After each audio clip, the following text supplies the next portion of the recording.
આપણે જે પ્રીવિયસ લેક્ચરમાં જે પ્રમાણે વાત થઈ હતી કે આપણે નેક્સ્ટ લેક્ચરમાં જોવાનું છે આલ્કીન.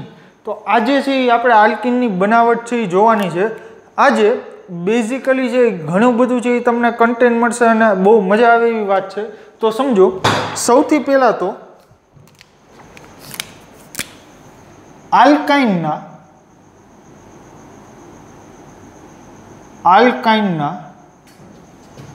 હાઇડ્રોજનેશન દ્વારા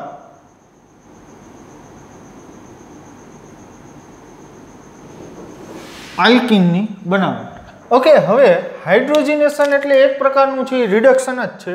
ઓકે, તો હવે પહેલાં તો આપણે આલ્કાઇન જોવું પડશે. તો આલ્કાઇન છે શું ભાઈ? તો કે આ રીતનું હોય, કાર્બન ટ્રિપલ બોન્ડ કાર્બન, અહીંયા આર, અહીંયા આર ડેશ. હવે અહીંયા રિએક્શન કરાવો H2 સાથે નિકલ, પેલેડિયમ કે પ્લેટિનમ જેવા ઉદ્દીપકની હાજરીમાં. તો શું થશે? અહીંયાથી એક પાઈ બોન્ડ તૂટશે, હાઇડ્રોજન છે એ ઇન્સર્ટ થશે. અને એક વસ્તુ યાદ રાખો મિત્રો કે અહીંયા જે બનનારો આલ્કીન છે એ આલ્કીન હંમેશા છે એ સિસ આલ્કીન બનશે. ઓકે, આ શું હતું? અહીંયા આલ્કાઇન. ઓકે, અને અહીંયા જે બન્યો આલ્કીન એ કેવો છે ભાઈ? સિસ આલ્કીન. ઓકે, આપણે એકાદું છે એક્ઝામ્પલ લઈએ એટલે વધારે ખ્યાલ આવે. માની લ્યો કે આવું છે તમારી પાસે CH3C ટ્રિપલ બોન્ડ C, અહીંયા છે CH3H2, નિકલ, પેલેડિયમ યા તો પ્લેટિનમ. શું થશે ભાઈ? આમાંથી બનશે આવું, carbon double bond carbon, hydrogen, અહીંયા આવશે CH3, અહીંયા હાઇડ્રોજન, અહીંયા આવશે CH3. તો આ ફરીથી શું હતું ભાઈ? બ્યુટ-2-આઇન હતું. આ શું બન્યું? બ્યુટ-2-ઇન. ઓકે, આ જે છે એ છે બ્યુટ-2-આઇન. અને આ શું છે ભાઈ? બ્યુટ-2-ઇન. તો અહીંયા જે સિસ બ્યુટ-2-ઇન છે. તો હંમેશા જે નિકલ, પેલેડિયમ, પ્લેટિનમ દ્વારા જે સાદું રિડક્શન, બહુ સિમ્પલ રિડક્શન કરવામાં આવે ત્યારે હંમેશા જે પ્રોડક્ટ મળશે એ કેવી મળશે? યસ, સિસ. ઓકે, ત્યાર પછી એક બહુ અગત્યની અને એક ઇમ્પોર્ટન્ટ કે જે છે બર્ચ રિડક્શન.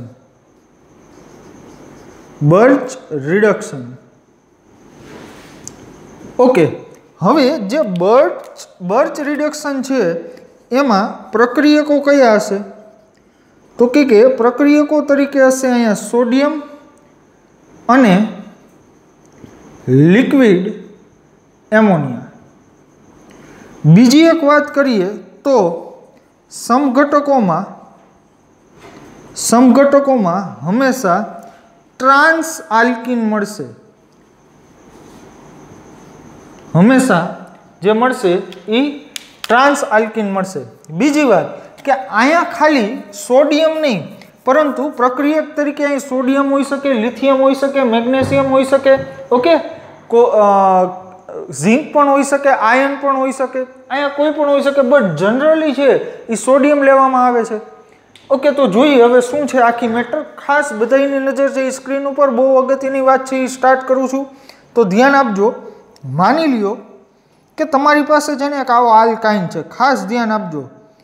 કાર્બન, અહીંયા છે CH3, અહીંયા ટ્રિપલ બોન્ડ કાર્બન, અહીંયા CH3, sodium, liquid ammonia.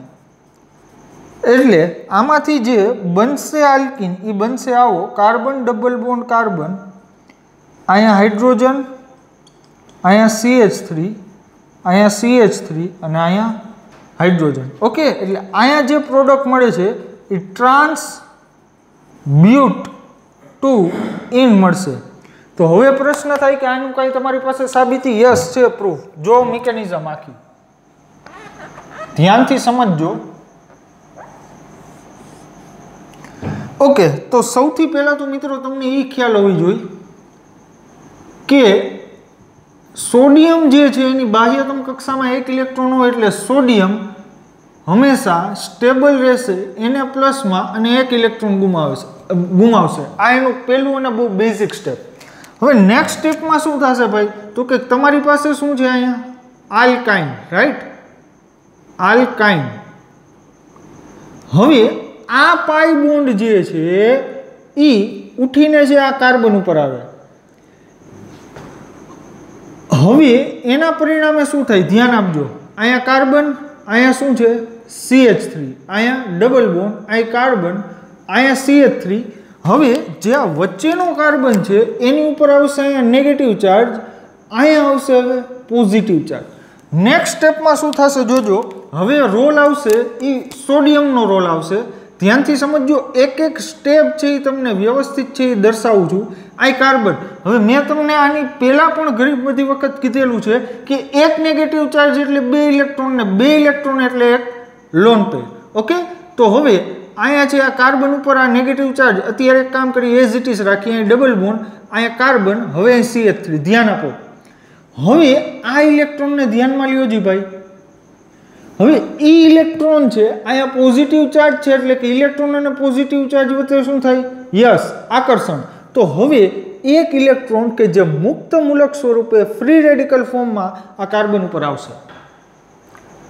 Final આટલી વાત. ઓકે, હવે આને આપણે વ્યવસ્થિત રીતના લખીએ તો હું આને આ રીતના લખી શકું. જુઓ તો અહીંયા CH, અહીંયા કાર્બન, ધ્યાનથી સમજો, અહીં કાર્બન, અહીં ડબલ બોન્ડ, અહીં કાર્બન. આ કાર્બન ઉપર શું છે ભાઈ, એક મુક્ત મૂલક, બીજું શું છે CH3. આ કાર્બન ઉપર શું છે ભાઈ, એક CH3 અને એક નેગેટિવ ચાર્જ એટલે 2 ઇલેક્ટ્રોન અને 2 ઇલેક્ટ્રોન એક એટલે લોન પેર. ઓકે, હવે આને બીજી રીતના છે હું આમ પણ લખી શકું, કાર્બન, ડબલ બોન્ડ, કાર્બન, અહીંયા લોન પેર, અહીંયા CH3, અહીંયા CH3 અને અહીંયા એક મુક્ત મૂલક. ઓકે, હવે સમજો, આ કેસમાં મુક્ત મૂલક અને લોન પેર આ બે જે છે એની વચ્ચે અપાકર્ષણ છે એ વધશે. અપાકર્ષણ વધે એટલે જે આખી સિસ્ટમ છે એની ઉર્જા વધે, ઉર્જા વધે એટલે સ્થાયિતા ઘટે.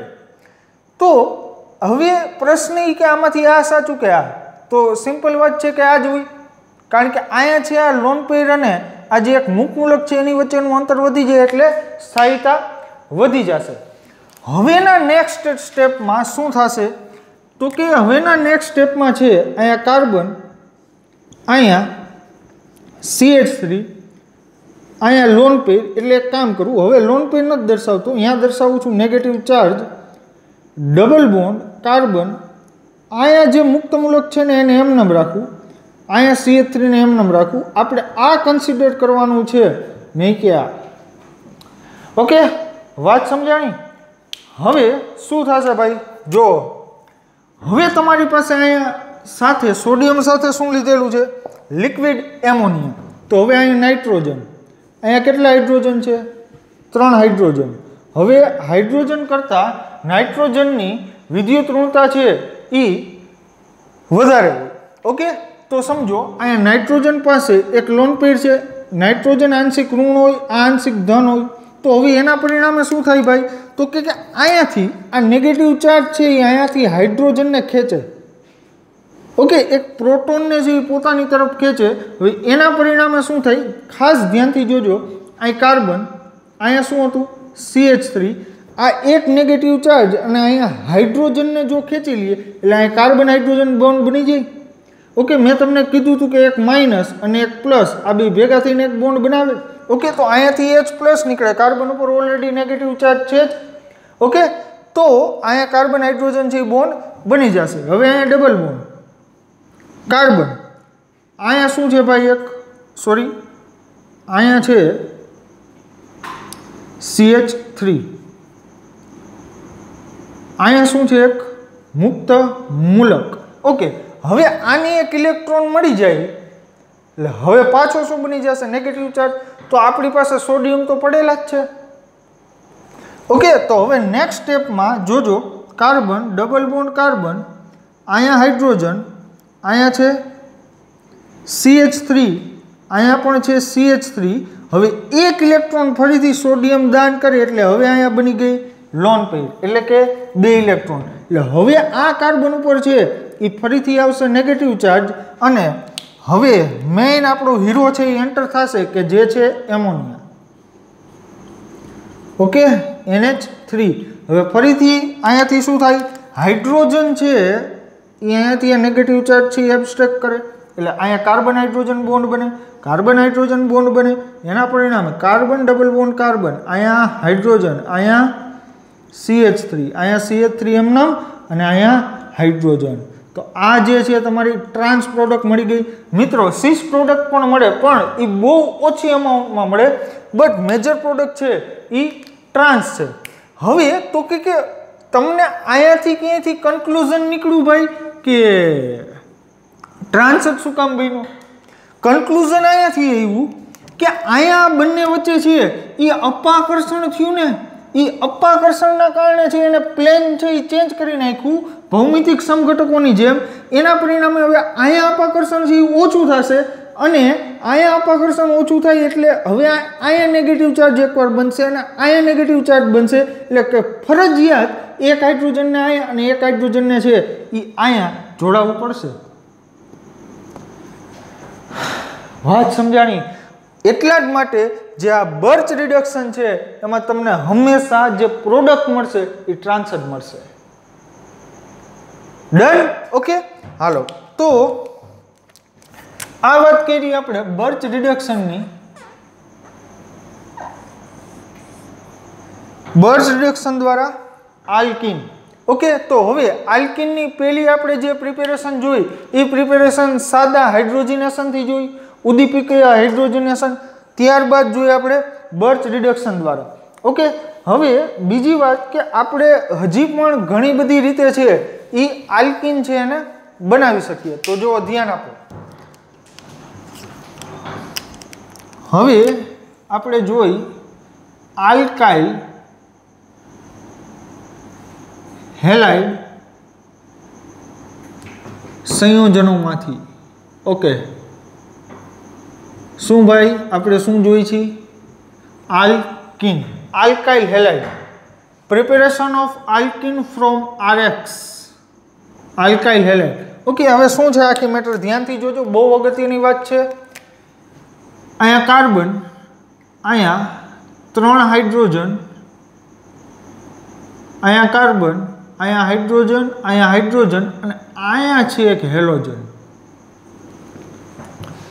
હવે રિએક્શન કરાવવાની છે આલ્કોહોલિક KOH સાથે આલ્કોહોલિક KOH હવે આ પ્રશ્ન થાય કે આલ્કોહોલિક KOH એટલે શું મિત્રો તો કે આલ્કોહોલિક KOH એટલે કાંઈ નહીં KOH છે એ પાણીમાં દ્રાવ્ય થાય એ જ રીતના આલ્કોહોલમાં પણ દ્રાવ્ય થાય માટે આલ્કોહોલમાં KOH નું બનાવેલું સોલ્યુશન એને કહેવાય alcoholic KOH okay alcoholic KOH with summit okay હવે આ કેસમાં છે આખી મેટર છે એ કેમ કામ કરશે જો હવે એક બીજી પણ વાત કહી દઉં કે અહીંયા હેલોજનની ડાયરેક્શન આ છે નીચેની સાઈડ આ કાર્બન ઉપર યસ હવે આ હાઇડ્રોજનને જુઓ જી કે જે છે ઉપરની સાઈડ તો અહીંયા જે હાઇડ્રોજન અને હેલોજન ઓપોઝિટ સાઈડ હોય એ જ હંમેશા દૂર થશે મીન્સ કે આ હાઇડ્રોજન કે આ હાઇડ્રોજન છે એ ક્યારેય દૂર નહીં થાય હવે આ શું કહેવા માંગો છો હવે એક્સપ્લેન કરું પહેલાં તો શું થશે પહેલાં તો સિમ્પલ રિએક્શન પહેલાં તો કહી દઉં અને પછી આપણે મિકેનિઝમ જોઈ એટલે કાર્બન અહીંયા એક હાઇડ્રોજન ડબલ બોન્ડ કાર્બન અહીંયા એક હાઇડ્રોજન અને અહીંયા હાઇડ્રોજન ઓકે હવે સમજો આગળ હવે શું થાય હવે આખી મિકેનિઝમ જોઈએ એટલે તમને ખ્યાલ આવે અહીંયા કાર્બન અહીંયા શું છે હાઇડ્રોજન અહીંયા હાઇડ્રોજન અને અહીંયા હાઇડ્રોજન અહીંયા કાર્બન અહીંયા હાઇડ્રોજન અને અહીંયા હેલોજન એટલે કે X હવે અહીંયા X જે છે હેલોજન એ છે આપણું લિવિંગ ગ્રુપ મીન્સ કે આ જે છે એ છોડીને નીકળશે કોને? કાર્બનને. ઓકે, મીન્સ કે બોન્ડના 2 ઇલેક્ટ્રોન છે લિવિંગ ગ્રુપ હંમેશા બોન્ડના 2 ઇલેક્ટ્રોન લઈને જ નીકળે. હવે સમજો શું થાય, તમારી પાસે જોરદાર એક બેઝ છે કે જે છે OH minus KOH K plus OH minus હોય. હવે શું થાય ધ્યાન આપો. હવે જે અહીંયા હું તમને કહેતો હતો ને કે હેલોજનની એક્ઝેક્ટ ઓપોઝિટ ડાયરેક્શનમાં પણ બાજુનો કાર્બન હોવો જોઈએ. કયો? આ વાળો. ઓકે, આ કાર્બનનો હાઇડ્રોજન અને આ કાર્બનનો હેલોજન કે જે બે ઓપોઝિટ ડાયરેક્શનમાં હોય, વિરુદ્ધ દિશામાં હોય, કે જેને કહેવાય એન્ટી પેરીપ્લેનર. ઓકે, શું કહેવાય ભાઈ આને? હાઇડ્રોજન અને હેલોજનને એકબીજાની સાપેક્ષે એન્ટી પેરીપ્લેનર કહેવાય. ઓકે, કે જે હાઇડ્રોજન અને હેલોજન છે વિરુદ્ધ દિશામાં છે એને કહેવાય એન્ટી પેરીપ્લેનર. હવે એન્ટી પેરીપ્લેનરનો મીનિંગ શું થાય? એક જ સમતલ ઉપર પણ વિરુદ્ધ દિશામાં. ઓકે, એક જ સમતલ ઉપર પણ વિરુદ્ધ દિશામાં, એટલે કે હાઇડ્રોજન જે છે એ ઉપર હશે, હેલોજન છે એ નીચે હશે, પણ બેનું સમતલ છે એ સેમ હશે. ઓકે, હવે બીજી વાત સમજીએ તો અહીંયાથી OH માઇનસ છે એ કામ શું કરશે? હવે OH માઇનસનું કામ છે ને એ આ જે તમારી પાસે આ કાર્બન છે ને એની ઉપરનો આ હાઇડ્રોજન એને પકડીને ખેંચી જશે. કયા સ્વરૂપે? તો કે આ માઇનસ છે તો હંમેશા અહીંયાથી શું નીકળે? પ્લસ. તો હવે બોન્ડના આ 2 ઇલેક્ટ્રોન જે છે એ આવે અંદર અને આ જે બોન્ડના 2 ઇલેક્ટ્રોન લઈને અહીં નીકળી જાય લિવિંગ ગ્રુપ, અને એના પરિણામે ફાઇનલી અહીં કાર્બન હવે વધ્યા 2 જ હાઇડ્રોજન અહીંયા બની જાય ડબલ બોન્ડ, કારણ કે આ બોન્ડના 2 ઇલેક્ટ્રોન છે એ અંદર આવ્યા. રાઈટ. હવે કાર્બન અહીંયા બીજો હાઇડ્રોજન અને અહીંયા બીજો હાઇડ્રોજન, હેલોજન ગયો. એટલે હવે અહીંયા ફાઇનલી અધર પ્રોડક્ટ શું મળશે? એકવાર ચર્ચા કરી લઈ, બાકી મેઇન પ્રોડક્ટ આપણી આ છે. તો અહીંયાથી મળશે H2O. ક્યાંથી ભાઈ? તો કે આ OH માઇનસ KOH નો અને અહીંયાથી હાઇડ્રોજન, એટલે અહીંયાથી મળ્યું H2O અને પ્લસ અહીંયા પોટેશિયમ છે, અહીંયા હેલોજન. હેલોજન એટલે તમને ખ્યાલ હોવી જ જોઈએ, fluorine chlorine bromine iodine. Okay, હવે હજી એક બીજી ચર્ચા કરું. હવે ખાસ ધ્યાન આપજો, આટલી મેટર છે ઇનફ નથી. હવે ખાસ ધ્યાન આપજો. માની લ્યો કે તમારી પાસે આવું છે, અહીંયા છે CH3, અહીંયા છે CH3, અહીંયા છે ક્લોરિન, હેલોજન સ્વરૂપે અહીં લીધો છે ક્લોરિન, અને અહીંયા છે હાઇડ્રોજન. તો હવે પહેલાં તો મને કહ્યું છે આ કેટલા ડિગ્રી આલ્કાઇલ હેલાઇડ છે? 2 ડિગ્રી. એક કામ કરીએ, આ વખતે છે ને 3 ડિગ્રી લઈ, પછી આપણે 2 ડિગ્રી લેશું. આ 3 ડિગ્રી આલ્કાઇલ હેલાઇડ છે. ઓકે, હવે શું થાય? હવે તમે આની ફરીથી આલ્કોહોલિક KOH સાથે અને થોડાક ટેમ્પરેચર સાથે છે એ આને હીટ કરશો. એટલે હવેના કેસમાં પહેલાં તો આ કાર્બન, આની ઉપર કેટલા હાઇડ્રોજન છે? 3. શું થશે ભાઈ? હવે અહીંયાથી છે ક્લોરિન નીકળશે, અહીંયાથી છે હાઇડ્રોજન નીકળશે, અને આ કાર્બન કાર્બન છે એ ડબલ બોન્ડ બનશે. નો સમજાણું સર? સમજાવું. જો આ કાર્બન કાર્બન બોન્ડ છે. ઓકે, પહેલાં તો શું થશે? OH માઇનસ આવશે, અહીંયાથી H પ્લસને પકડીને કાઢી લેશે. H પ્લસ છે એ પકડીને કાઢ્યું એટલે આ બોન્ડ અંદર આવે અને બોન્ડના 2 ઇલેક્ટ્રોન લઈને ક્લોરિન વયું જાય એટલે Cl માઇનસ થાય. Cl માઇનસ થાય એટલે હવે અહીંયા બની જાય ડબલ બોન્ડ. એટલે કાર્બન અહીંયા છે એક તમારી પાસે CH3, બીજો અહીંયા છે CH3. આ જ કાર્બનની વાત કરું છું. ડન. ઓકે, હવે અહીંયા શું આવશે? Double bond. અહીંયા કર્યો ડબલ બોન્ડ. અહીંયા આ વાળો કાર્બન જો અહીં લખો અને એની ઉપર શું છે? 2 હાઇડ્રોજન. ઓકે, તો હવે અહીંયાથી હું તમને એ એક્સપ્લેન કરવા માંગતો હતો કે 3 ડિગ્રી જે આપણી પાસે આલ્કાઇલ હેલાઇડ છે એ 3 ડિગ્રી આલ્કાઇલ હેલાઇડની અંદર પ્રક્રિયા વેગ છે એ સૌથી વધુ ઝડપી હશે. એનું રીઝન છે કે આમાં ઇન્ટરમીડિયેટ તરીકે કાર્બોકેટાયન બને અને કાર્બોકેટાયનની સ્ટેબિલિટી છે એ સૌથી વધારે હોય. 6 नहीं सॉरी 9 આલ્ફા હાઇડ્રોજનની છે એ હાઇપર કોન્જ્યુગેશન દ્વારા છે એ સ્ટેબિલિટી મળે અને મેં તમને હાઇપર કોન્જ્યુગેશન વખતે કીધેલું કે જેટલા આલ્ફા હાઇડ્રોજન હોય વધુ એટલી કાર્બોકેટાયનની સ્ટેબિલિટી છે એ વધારે હોય. ઓકે, તો સમજો હવે આની જગ્યાએ 2 ડિગ્રી હોય તો એમાં પ્રક્રિયા વેગ છે એ સાવ ઓછો હોય અને 1 ડિગ્રીમાં તો બહુ એટલે બહુ ધીમો પ્રક્રિયા વેગ હોય અને 3 ડિગ્રીમાં છે એ રેટ ઓફ રિએક્શન છે મેક્સિમમ હોય. તો પહેલાં તો છે આપણે આના એક્ઝામ્પલ છે એ થોડીક પ્રેક્ટિસ કરી લઈ. માની લ્યો કે તમારી પાસે આવું છે, અહીંયા છે બ્રોમિન, આલ્કોહોલિક KOH જ થોડુંક તાપમાન શું થશે ભાઈ? તો કે આ કાર્બન છે, યસ, આ કાર્બન ઉપરથી શું નીકળે? બ્રોમિન. અને આ કાર્બનની એક્ઝેક્ટ બાજુનો કાર્બન છે, અહીંયા એક શું પ્રેઝન્ટ છે? હાઇડ્રોજન. તો અહીંયાથી HBr નીકળે. શું બને? આ કાર્બન અને આ કાર્બન વચ્ચે ડબલ બોન્ડ, એટલે આવું બને. ઓકે, હાલો પછી માની લ્યો કે આવું છે, અહીંયા બ્રોમિન છે, શું થશે? તો કે હવે આ બાજુ પણ કાર્બન છે, આ બાજુ પણ કાર્બન છે. તો હવે શું કરવું? કઈ બાજુથી જે હાઇડ્રોજન છે એ દૂર કરવો? તો હવે સમજો, આલ્કોહોલિક KOH ફરીથી એની હીટ કરીએ. ઓકે, તો આપણે એક પ્રોડક્ટ છે એ કંઈક આવી મળે ને બીજી પ્રોડક્ટ છે એ આપણને મળશે કંઈક આવી.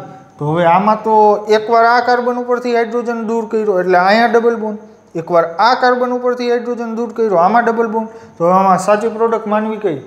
હવે ક્વેશ્ચન તો સમજો, હવે જેની પાસે જાજા આલ્ફા હાઇડ્રોજન હોય એની સ્ટેબિલિટી વધારે હશે.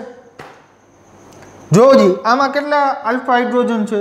3 ને 3 6. આની પાસે કેટલા આલ્ફા હાઇડ્રોજન છે? 2 જ. ઓકે, જો અહીંયા તમે જોઈ શકો છો, અહીંયા 3, અહીંયા 3, 6 આલ્ફા છે. અહીં ટોટલ 6 આલ્ફા હાઇડ્રોજન છે. અહીંયા ટોટલ આલ્ફા હાઇડ્રોજન છે એ 2 જ છે. તો સ્ટેબિલિટી 6 વાળાની જ આવે. એટલે આ જે છે એ તમારી મેજર પ્રોડક્ટ થશે, એટલે કે વધુ પ્રમાણમાં, અને આ પ્રોડક્ટ થશે એ માઇનર પ્રોડક્ટ, એટલે કે ઓછા પ્રમાણમાં બને. ઓકે, હાલો હજી વધારે પ્રેક્ટિસ કરવી જ છે આપણે. માની લ્યો કે તમારી પાસે આવું છે, અહીંયા બ્રોમિન છે, આલ્કોહોલિક KOH, હીટ, શું પ્રોડક્ટ મળશે ભાઈ? તો કે આ કાર્બન ઉપરથી એક હાઇડ્રોજન દૂર કરો, આ કાર્બન ઉપરથી દૂર કરો, એમાં કાંઈ ફેર પડવાનો નથી. એટલે ફાઇનલ પ્રોડક્ટ છે તમારી આવી જ બનશે. બરાબર, અહીંયા બોન્ડ. ઓકે, પછી માની લ્યો કે આવું છે, યસ, હવે મજા આવશે એક્ઝામ્પલમાં, જોજો. અહીંયા બ્રોમિન, હાલ, આલ્કોહોલિક KOH. ઓકે, હવે પ્રશ્ન, અહીંયા શું એક હાઇડ્રોજન છે બાજુના કાર્બન? યસ છે. અહીંયા શું એક હાઇડ્રોજન છે. તો હવે ફરીથી માઇનર મેજર વાળો કન્સેપ્ટ આવશે, જોઈ લઈ. તો પ્રોડક્ટ આપણી છે એ કેટલી બનશે? પહેલાં 2 બનાવીને જોઈ લેવાય, પછી આપણે સોલ્વ કરી લેવાય કે કઈ માઇનર બને કઈ મેજર બને. ઓકે, તો સમજો અહીંયા કેટલા આલ્ફાની સ્ટેબિલિટી મળે આ આલ્કીનમાં? તો કે 3 અહીંયા, 2 આ 5, અહીંયા 2 બીજા 7, અહીંયા છે 7 આલ્ફા છે. આમાં કેટલાની સ્ટેબિલિટી મળે? 2 અહીંયા અને 1 અહીંયા, 3 આલ્ફા. તો વધારે આલ્ફા હોય જીતી જાય. તો આન્સર આવશે આ વાળો. ઓકે, હાલો હજી છે એ તમને થોડુંક હોમવર્ક આપું, કમ્પ્લીટ કરી લેજો.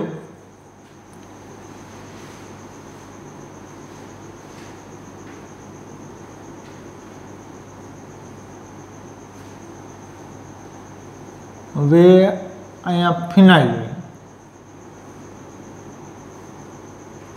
અહીંયા એક કામ કરીએ, અહીંયા રાખી દઉં બ્રોમિન.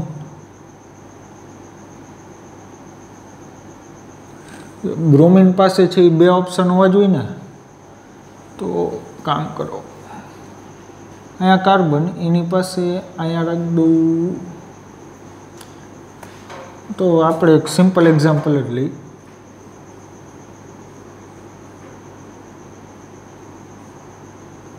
અહીંયા બ્રોમિન. હાલો આની આલ્કોહોલિક KOH સાથે હીટ સોરી ઓકે. હાલો પછી ત્યારબાદ માની લ્યો કે આવું છે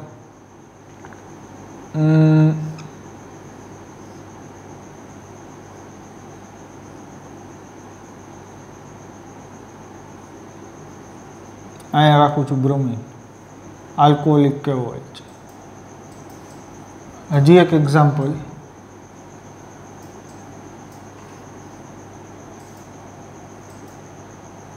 ક્લોરીન આલ્કોહોલિક KOH. ઓકે પછી એક બીજી પણ વાત કહી દઉં. પ્રક્રિયા વેગ જે છે એ મેં તમને કીધું કે પ્રક્રિયા વેગ માટેની ટોટલ 2 મેટર છે. તો કે પહેલાં તો RXની બાબતે જો જોવા જાય તો 3 ડિગ્રી 2 ડિગ્રી અને 1 ડિગ્રી આ પ્રક્રિયા વેગ માટે. અને પછી લિવિંગ ગ્રુપના હિસાબે જોવા જાય મીન્સ કે હેલોજનના હિસાબે તો આયોડિનમાં સૌથી વધુ, પછી બ્રોમિનમાં, પછી ક્લોરીનમાં અને ફ્લોરિનની તો કાંઈ વાત જ ન આવે. બરાબર. તો આખી આપણે આ મેટર જોઈ એ આલ્કાઇલ હેલાઇડ, બર્ચ રિડક્શન અને કા સાદું હાઇડ્રોજનેશન આખો છે એ તમે સ્ક્રીનશોટ લઈ લો. હું આગો વયો ગયો છું. બરાબર. પછી આપણે ચર્ચા કરીએ આલ્કોહોલના નિર્જળીકરણ દ્વારા. તો હવે આપણે જોવાનું છે આલ્કોહોલના નિર્જળીકરણ દ્વારા આલ્કીનની બનાવટ. આલ્કોહોલના નિર્જળીકરણ દ્વારા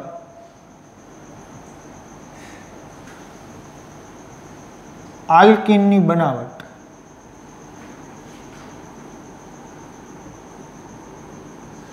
preparation of alkene from dehydration of alcohol. Okay તો જોઈએ શું છે આખી મેટર. તો પહેલાં તો જનરલ રિએક્શન તમને લખી દઉં. માની લ્યો કે તમારી પાસે આવું છે કાર્બન, અહીંયા હાઇડ્રોજન હાઇડ્રોજન હાઇડ્રોજન, અહીંયા કાર્બન, અહીંયા હાઇડ્રોજન, અહીંયા OH ને અહીંયા હાઇડ્રોજન. ઓકે હવે નિર્જળીકરણ કરવું હોય એટલે આલ્કોહોલ માટે આપણે સારો એવો એસિડ જોશે કે જે છે H2SO4 હોઈ શકે, ફોસ્ફોરિક એસિડ H3PO4 હોઈ શકે અને સાથે ગરમી તો જોશે જ. ઓકે જે કાંઈ પણ એલિમિનેશન રિએક્શન હોય, ઓકે આ જે આલ્કીન બને છે એમાં એલિમિનેટ એટલે કે શું થાય? દૂર થવું. તો જે કાંઈ પણ એલિમિનેશન રિએક્શન છે આ રીતની એમાં હંમેશા ક્યાંક ને ક્યાંક છે તમને હીટ જોવા મળશે. હીટ જોવા મળે એટલે તમારે સમજવાનું ક્યાંક ડબલ બોન્ડ કે ટ્રિપલ બોન્ડનું છે ફોર્મેશન ભવિષ્યમાં થશે. એટલે એવું જરૂરી નહીં, બટ આ તો જનરલ સેન્સમાં છે એ તમને વાત કરું છું. હવે જ્યાં આલ્કોહોલ છે એ જોડાયેલું છે મીન્સ કે OH સમૂહ જોડાયેલો છે એને આલ્ફા કાર્બન કહેવાય અને એક્ઝેક્ટલી એની બાજુનો જે કાર્બન છે એને કહેવાય બીટા કાર્બન. શું આખી મિકેનિઝમ છે ચર્ચા કરીએ. પહેલાં તો આમાંથી બનશે આલ્કીન જ આ જ રીતના. ક્રિયાવિધિ જોઈએ મિકેનિઝમ શું છે સમજો. હવે પહેલાં તો તમને એટલો ખ્યાલ હોવો જોઈએ કે કોઈ પણ એસિડ જે છે એ એસિડ H+ નું ડોનેશન કરે. તો અહીંયા આપણી પાસે બેમાંથી કોઈ પણ એક એસિડ યુઝ કરવાનો, બંને નહીં. બંને છે એ સારા એવા સ્ટ્રોંગ એસિડ જ છે. તો હવે થાય શું? અહીંયા કાર્બન, અહીંયા હાઇડ્રોજન, અહીંયા હાઇડ્રોજન. નિર્જળીકરણ એટલે પાણી તો દૂર કરવું જ પડશે, કરી દઈ. અહીંયા OH, અહીંયા હાઇડ્રોજન. ઓકે જસ્ટ ખાલી એક OH છે અહીંયા લીધો, હાઇડ્રોજન અહીંયા લીધો, એમાં કાંઈ ફેર નથી પડતો. હવે અહીંયા તમારી પાસે ઓક્સિજન પાસે લોન પેર મીન્સ કે oxygen is electron rich centre અને એસિડમાંથી શું આવશે? H+. આ પોઝિટિવ, આ લોન પેર એને શું થશે? એટ્રેક્શન. એટ્રેક્શન થાય કાર્બન, અહીંયા હાઇડ્રોજન, અહીંયા હાઇડ્રોજન, અહીંયા હાઇડ્રોજન, અહીં કાર્બન, હાઇડ્રોજન, અહીંયા હાઇડ્રોજન, સોરી અહીંયા હાઇડ્રોજન, અહીંયા ઓક્સિજન, હાઇડ્રોજન. હવે અહીંયા શું બનશે? એક H+ છે જોડાણો એટલે ઓક્સિજન ઉપર આવશે અહીંયા પ્લસ ચાર્જ. હવે ઓક્સિજન છે એ ખાસ એવો વિદ્યુત ઋણ છે, પ્લસ ચાર્જ છે એ એના માટે બરબાદી જ ગણાય. એટલે કે એ પ્લસ ચાર્જ છે એ સહન નહીં કરી શકે એટલે અહીંયાથી બોન્ડના 2 ઇલેક્ટ્રોન લઈને ઓક્સિજન છે એ અહીંયાથી ઓક્સિજન આવડો આ બોન્ડ તૂટ્યો મીન્સ કે હવે આ કાર્બન ઓક્સિજનને કંઈ સંબંધ નહીં રહી એટલે અહીંયાથી ગયો પાણી દૂર. એટલે આને જ શું કહેવાય? ડિહાઇડ્રેશન. ડિહાઇડ્રેશન છે એના પરિણામે શું થાય? અહીંયા કાર્બન, અહીંયા હાઇડ્રોજન, અહીંયા હાઇડ્રોજન હાઇડ્રોજન, અહીં કાર્બન, અહીંયા કેટલા હાઇડ્રોજન વધ્યા? 2. હવે બોન્ડના 2 ઇલેક્ટ્રોન લઈને વહી ગયો એટલે કાર્બન ઉપર આવશે પ્લસ ચાર્જ. હવે આ કાર્બોકેટાયન છે એ શું કામ કરે? તો કે મેં તમને આની પહેલાં કીધું છે કે હાઇપર કોન્જ્યુગેશનનું કામ કરશે. અહીંયાથી આ હાઇડ્રોજનને છે એ ખેંચી જશે એટલે કે હવે અહીંયાથી H પ્લસ છે એ મુક્ત થાય એટલે હવે અહીંયા આવું બને કાર્બન, અહીંયા ટોટલ 2 હાઇડ્રોજન પ્રેઝન્ટ છે, કાર્બન ડબલ બોન્ડ કાર્બન, અહીંયા હાઇડ્રોજન અને હાઇડ્રોજન. Final done. ઓકે, તો જો અહીંયા આવી આખી મેટર થઈ. હવે આ બેની વચ્ચેનું છે ને એક સ્ટેપ દેખાડી દઉં તમને. એટલે આ ખાલી આવું છે એ ક્યાંય બતાડાય નહીં, બટ તમારી ઇન્ફોર્મેશન માટે અહીં કાર્બન. હવે અહીંયાથી જે છે હું H પ્લસ દૂર કરું એટલે કાર્બન ઉપર કયો ચાર્જ આવે? Minus charge. હવે અહીંયાથી માઇનસ H પ્લસ દૂર થયો ને અહીંયાથી. હવે અહીંયા જે છે એ ચાર્જ આવ્યો માઇનસ. અહીંયા કેટલા હાઇડ્રોજન? 2. હવે અહીંયા કાર્બન, અહીંયા છે 2 હાઇડ્રોજન અને પ્લસ ચાર્જ છે એ એમનેમ. એટલે હવે મેં તમને કીધું હતું એ પ્રમાણે કે એક નેગેટિવ ને એક પોઝિટિવ બોન્ડ બનાવે એટલે કાર્બન ઉપર એક નવો બોન્ડ બની જાય. Sorry, carbon double bond carbon એક નવો બોન્ડ બને, બંને કાર્બન કાર્બન વચ્ચે જે આવી રહ્યો. ઓકે, એટલે હું જ્યારે આ રીતના આમ એરો બતાડું ને ડાયરેક્ટ એટલે એમ સમજવાનું કે આ બોન્ડના 2 ઇલેક્ટ્રોન છે એને નવો બોન્ડ બનાવ્યો. હવે અહીંયાથી શું નીકળ્યું? બોન્ડના 2 ઇલેક્ટ્રોન દેવાઈ ગયા, કાર્બન ઉપર નેગેટિવ ચાર્જ આવ્યો એટલે અહીંયા શું મુક્ત થયું? H plus. મીન્સ કે અહીંયા H2SO4 કે જે અથવા તો H3PO4 જે તમે એક ઉદ્દીપક તરીકે છે અહીંયા ઉપયોગ કરેલા છે, નહીં કે પ્રક્રિયક તરીકે. પ્રક્રિયક હોય તો એ પ્રક્રિયા દરમિયાન વપરાય, બટ અહીંયા વપરાશે નહીં. એ શું કરશે તો કે આનું આલ્કોહોલમાંથી આલ્કીન બનાવી દેશે, ફરીથી H પ્લસ નીકળી જશે. અહીંયાથી H પ્લસ આપ્યો તો કોને? એસિડ જ ને, એને ફરીથી અહીંયા મળી ગયો. પણ આ મળ્યો ક્યાંથી? આ કાર્બનના હાઇડ્રોજન પાસેથી. આ વાળો આ વાત સમજાણી? ક્લિયર થયું? ઓકે, હાલો પ્રેક્ટિસ જરૂરી. માની લ્યો કે આવું છે એક્ઝામ્પલમાં,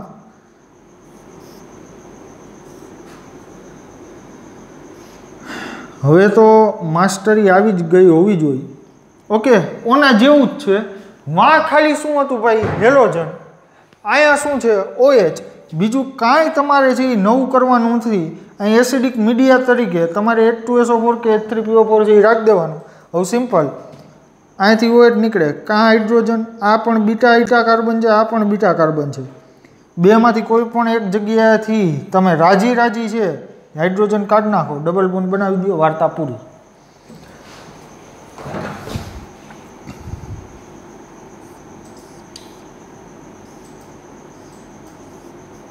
હાલો, અહીંયા OH છે, H પ્લસ લ્યો, એસિડિક મીડિયા લ્યો, શું થશે? કઈ બાજુ બોન્ડ બનશે? મેજર પ્રોડક્ટ આ બાજુ, એટલે કે અહીંયા. ઓકે, અહીંયા નો દૂર કરે. આ બીટા કાર્બન છે, આ બીટા કાર્બન છે, પણ અહીંયા બોન્ડ ડબલ બોન્ડ બનાવવાની અહીંયા મૂર્ખાઈ ન કરાય. આલ્ફા ઓછા મળે, સ્થાયીતા ઓછી થાય. હાલો આગળ જોઈએ.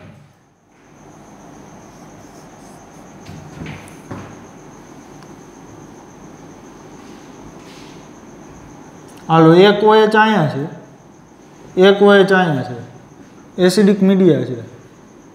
હીટ આપો, શું થાય? તો કે આ OH ને બે બાજુથી અહીંયાથી નહીં લાભ મળે, અહીંયાથી નહીં લાભ મળે. આ OH ને અહીંયાથી ને અહીંયાથી કોઈ પણ જગ્યાએ છે એ બે બોન્ડ બનાવીને વાર્તા કરી દો પૂરી. અહીંયા ડબલ બોન્ડ, અહીંયા ડબલ બોન્ડ, પૂરું. ઓકે, હાલો પછી ફોર એક્ઝામ્પલ આવું છે.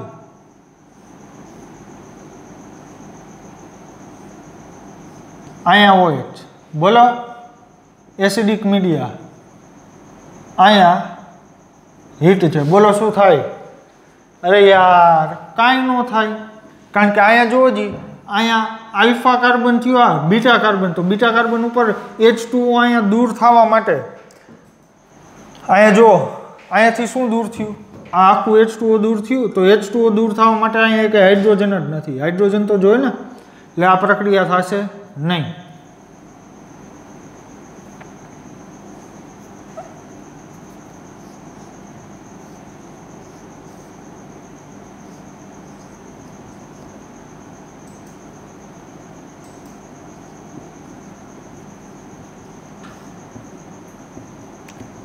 હાલો શું બને કયો જી મને ફટાફટ.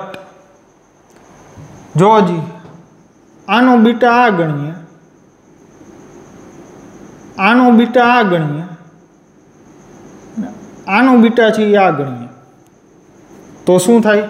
તો કે પહેલો બોન્ડ અહીંયા બને, બીજો બોન્ડ અહીંયા બને, ત્રીજો બોન્ડ અહીંયા બને, એટલે ફાઇનલી બેન્ઝીનનું ફોર્મેશન થાય.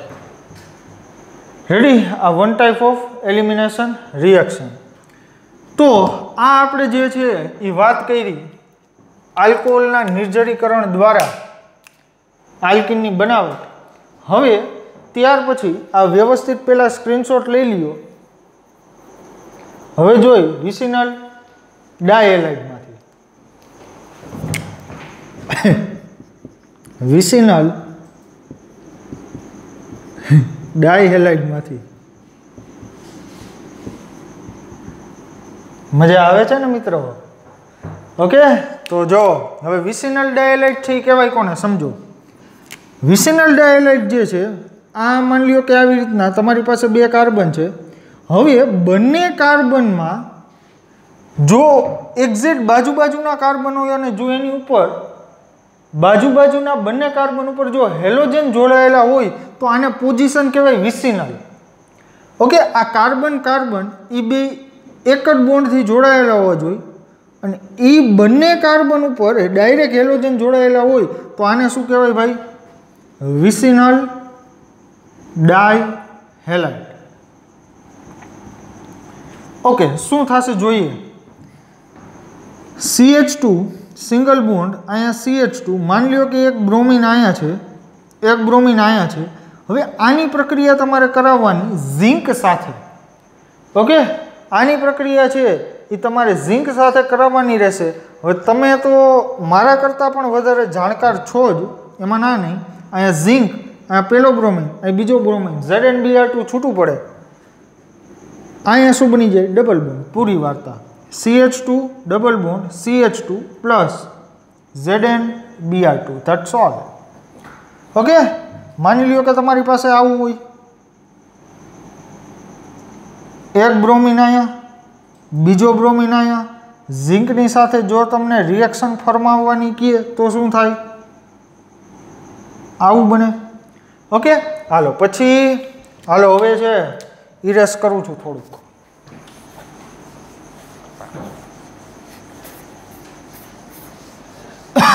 સોરી.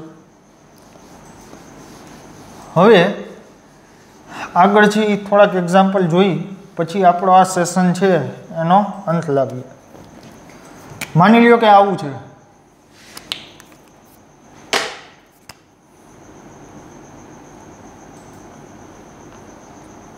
એક બ્રોમિન આયા છે, એક બ્રોમિન આયા છે, ઝિંક સાથે રિએક્શન કરાવો, બને અહીંયા પાઈ બોન્ડ. ઓકે, ZnBr2 અહીં છૂટું પડી, કાર્બનની વેલેન્સી પૂરી કરવા અહીં ડબલ બોન્ડ. એક બ્રોમિનને અહીંયા રાખો, એક બ્રોમિનને અહીંયા રાખો. ઓકે, જો કે આ છે એ સેમ જ એક્ઝામ્પલ થઈ જશે. કંઈક નવું કરીએ.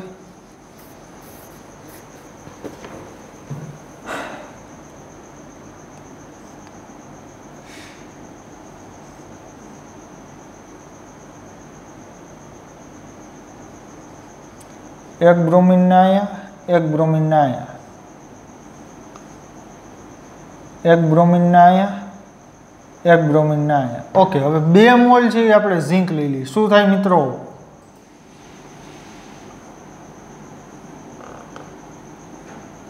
કેટલા કાર્બન છે? 1 2 3 4 5 6 7 8. 1 2 3 4 5 6 7. એક અહીંયા 8. ક્યાં ક્યાં બોન્ડ બનશે? તો કે અહીંયા પહેલાં તો આ 1 2 ત્રીજો અને અહીંયા બોન્ડ. પછી આ કાર્બન એમનેમ, પછી એક આ બ્રોમિન અને એક અહીંયા બ્રોમિન છે, અહીંયા. ઓકે, તો આજે આપણે ટોટલી ચર્ચા કરેલી. એક તો સૌથી પહેલા સ્ટાર્ટિંગ ક્યાં કર્યું હતું? આલ્કાઇનમાંથી આલ્કીન હાઇડ્રોજનેશન દ્વારા. બીજું આપણે જોયું સોડિયમ એમોનિયા બર્ચ રિડક્શન. ત્રીજું જે આપણે જોયું આલ્કાઇલ હેલાઇડમાંથી. ચોથું જોયું આલ્કોહોલના નિર્જરીકરણ દ્વારા. અને પાંચમું જોયું વિસિનલ ડાયલાઇડમાંથી. તો મિત્રો આટલી રીતે છે આલ્કીન બની શકે. તો મળીએ એક નેક્સ્ટ સેશનમાં એક નવી એનર્જી સાથે. ત્યાં સુધી thank you, bye, take care.